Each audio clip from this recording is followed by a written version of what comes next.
Kia ora whanau, you're here on the Empire NZ with me, Dave, and we are taking a little time to reflect upon the recent VIP demo for EA's Anthem, which I was fortunate enough to be able to play on Xbox, PS4 and PC, thanks to the broad support of the demo and a bit of nifty account linking through the Origin EA platform.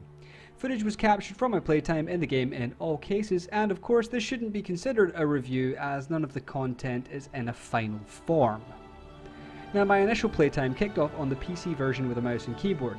For myself and a lot of other users, the VIP demo started with the huge sound of silence and a lack of ability to connect. EA and BioWare were, to their credit, very open about the server issues that they were experiencing, and after about 40 minutes of sitting on the welcome screen, I was able to attain a server connection.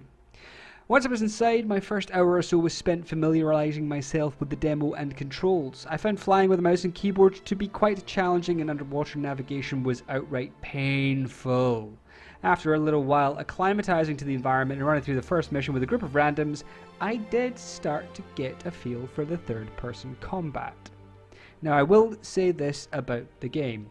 It feels very BioWare-ish. I found myself drawing parallels to both Mass Effect and Dragon Age Inquisitions. You can see the DNA of those games running through Anthem in quite a big way, from the gun combat through to the elemental attacks utilised by one of the Lancers. Lancers? No, by one of the Javelins. Haha. Even the acquisition of loot and materials reminded me of previous games from BioWare, with you needing to wait until you've completed an expedition or a free play session before you can discover what you've managed to find out there in the wilds. Now, as it turns out, I really enjoyed both of those BioWare multiplayer experiences as part of their respective titles, so at a baseline I was quite comfortable with the control methods and the concepts which formed a part of building your javelin and being in combat and obtaining experience in the game. Now, I only got to try out two of the javelins in the end, the Ranger, which is the default offering in the demo, and then the Storm, which to me is probably the closest thing you'll get to a wizard. I enjoyed the different styles of play and how each one was able to slot into a role in a fire team quite well. I probably spent most of my time in the Ranger throughout the demo, but I will say that I was more focused on optimizing the Storm Javelin when I unlocked it.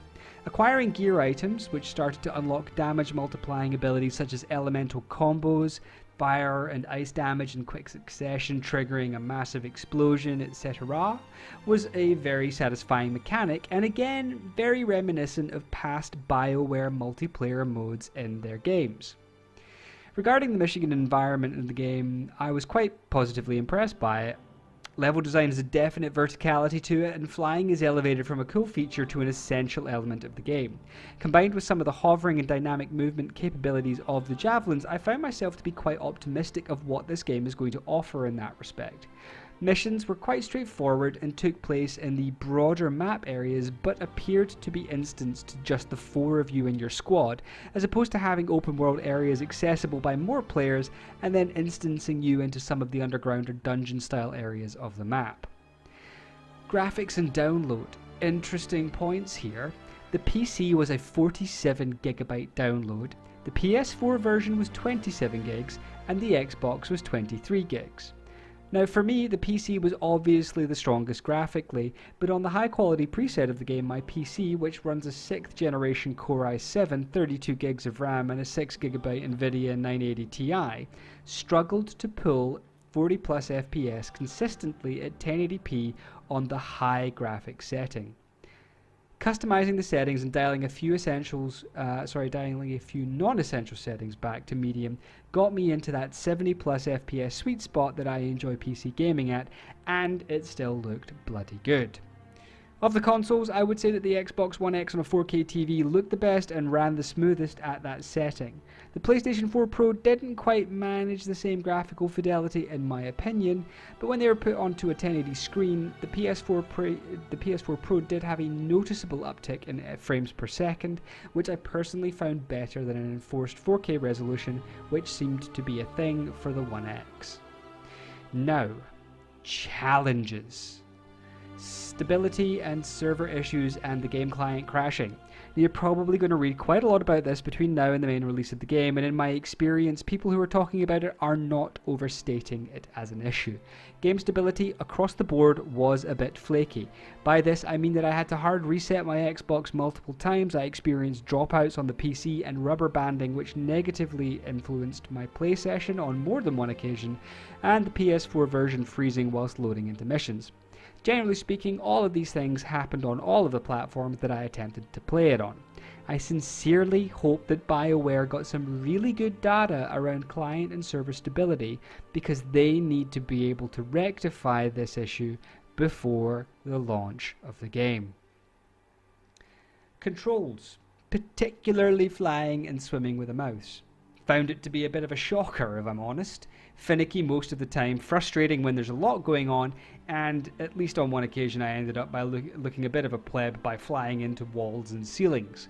By the end of the demo, I would say I'd gotten the hang of it, but it wasn't my favourite mechanic by a long shot. I found using a control pad to be a lot easier and more predictable in this respect, and even on the PC it simplified the playing experience. It did, however, have an impact on targeting and other twitch reaction type things that actually suit a mouse better. Now, loot, loadouts and progression. This was a bit of a mixed bundle for me. You're effectively locked into your equipped gear and your current level when you venture out into the world, whether it's free play or mission based. Your gratification in terms of rewards and character progress are held in reserve until you return to the home base, whereupon everything is tallied up. Again, it's exactly how BioWare have approached it in previous multiplayer offerings such as Dragon Age Inquisition and Mass Effect.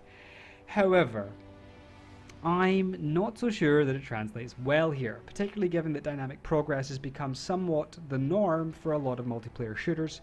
It is not terrible, but it does mean that your reliance on returning to base is increased. But hey, at least your buddy won't be busy trying to min-max his loadout in the middle of a boss fight and getting the squad wiped. So, there you have it, my thoughts. After about 12 to 14 hours of playtime across all three platforms over the recent VIP weekend, I think that Anthem has the potential to be one of the big gaming experiences for me in 2019, and I will be looking forward to the opportunity to experience its story and narrative features, because in the crowded world of co-op shooters, that will be a big part of what draws me into and keeps me playing a game. Now hopefully we'll be covering this one as a full-on review closer to the release date, but for now we will be keeping a close eye on the next demo window and seeing how that is received. Thanks very much for taking the time to watch this post-mortem of the VIP demo, and if you're new to the channel, feel free to do all the things that everyone asks you to do, you know, like, comment, fave, subscribe, enable notifications, etc. Do also hang around for a while, check out some of our other tech and gaming content, and if this is the end of your time here with us, then as always, I have been your tech and gaming guy, Dave, and I will see you